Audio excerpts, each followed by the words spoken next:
What's up everyone, it's your boy Rod from DBZSHFIGS.com, and today we're counting down my top 10 favorite Dragon Ball SH Figuarts of all time.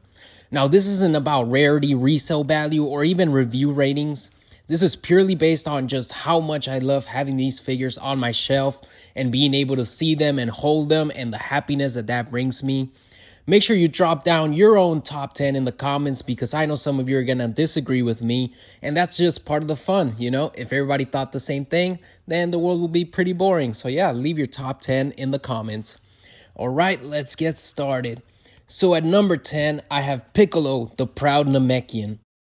Starting off strong with number 10, this release is such an upgrade from the older Piccolos, the proportions, the color tone, and especially that cape. Man, it truly encapsulates everything that makes Piccolo such a cool character. What I love most is the calm yet deadly presence this figure has. You can post him meditating, training, or going full special beam cannon. The articulation around the shoulders and arms is super satisfying for those classic Piccolo poses. Honestly, this is the Piccolo we all wanted since day one, and it is no wonder that it is still the go-to Piccolo Figuarts today. At number 9, I have Krillin, Earth's strongest man. Finally, Krillin got the respect he deserves. The sculpt here captures his OG Dragon Ball Z look perfectly. The wide eyes, the clean orange gi, and that confident smirk. What really makes this figure great is the accessories. You have the Destructo disc, the interchangeable faces, and even the Senzu Bean bag hand. He's the definition of small but mighty, and when you pose him next to Goku or Android 18, it just brings that nostalgic energy back instantly. Here, I'm looking forward to the newly announced Krillin, Goku's childhood friend. Hopefully that one's maybe a little better. At number 8, I have Super Saiyan God, Super Saiyan Goku Kaioken. This one just pops on the shelf. The deep metallic red-blue gradient is stunning in person. Photos and videos honestly just don't even do it justice, in my opinion. And as a figure, it's super expressive. The screaming face, the energy effect compatibility, and the tight joints, it just screams tournament of power. I know a lot of collectors skip recolors, but this one really does stand out. It's not just another Goku, it's a transformation that represents pushing past your limit. And that's what Goku's all about. At number 7, I have Vegeta 24,000 power level, which this version basically captures the Saiyan Saga Vegeta at his most iconic look when he's the most cocky, confident, and about to wreck the earth. The scouter, the smirk, the armor, everything is just peak early Dragon Ball Z nostalgia. The paintwork on this one, especially the muted tones, gives it that retro anime vibe that I love. Pair him up with Nappa or Goku Kaioken, and you've got one of the most legendary matchups. At number 6, I have the exclusive edition of the Raditz and Gohan. Raditz doesn't get enough love, man, but this figure nails him perfectly.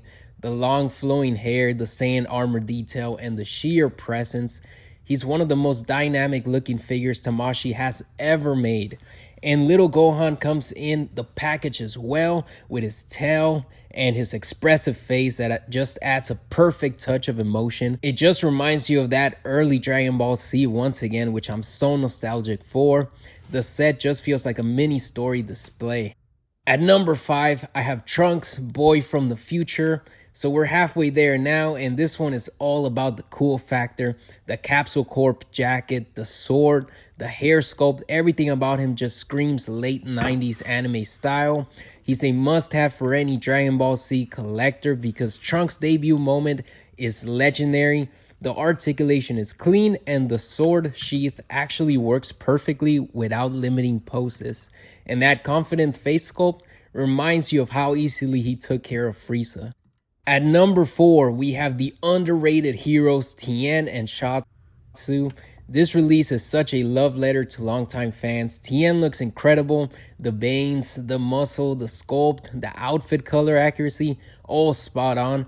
and the addition of Chiaotzu gives you that perfect duo dynamic. It's rare for supporting characters like these to get the same level of detail, but Tamashii really delivered. If you know me, you know Tien is one of my favorite characters of all time, never giving up and never slowing down despite the fact that he competes against foes that are way stronger than him now. He just has that tenacity to keep on training.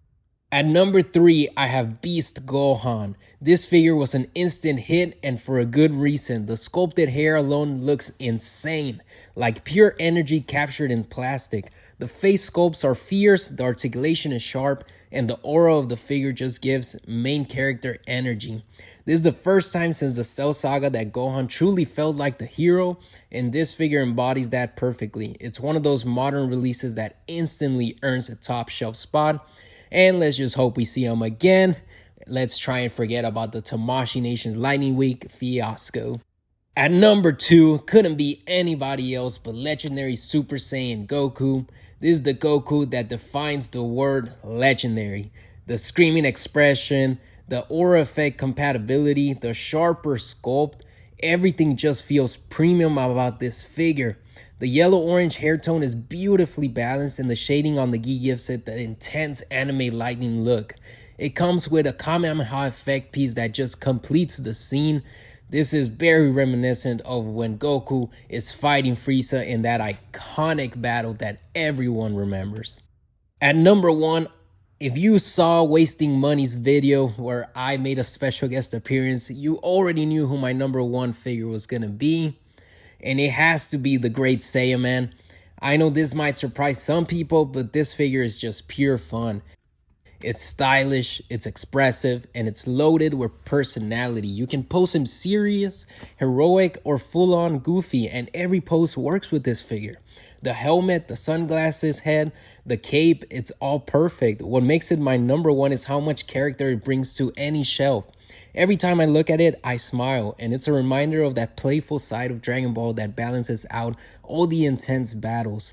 For me, it's the ultimate blend of nostalgia, sculpt, and personality, and that's what I love collecting these figures for. And that's gonna be my top 10 favorite Dragon Ball SH Figuarts. Like I said, this is very biased list. I know there are way better figures in just terms of like articulation and stuff. Like I could have included Cooler Final Form, I could have included King Cold, I could have included Super Boo, but honestly, these are just a bunch of figures that I smile every time I look at them. I smile every time I pick them up because there's part of me that just loves these characters and loves these figures.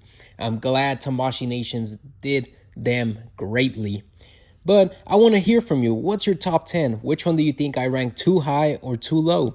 If you enjoyed this list, drop a like, subscribe if you haven't already, and hit that bell so you don't miss future reviews and ranking videos. Make sure to check out DBZSHFIGS.com for a complete archive of every release in the Dragon Ball Z SH Figuarts line. If you are still listening to me at this point in time, just know that I really appreciate you and I hope you have a nice rest of your day.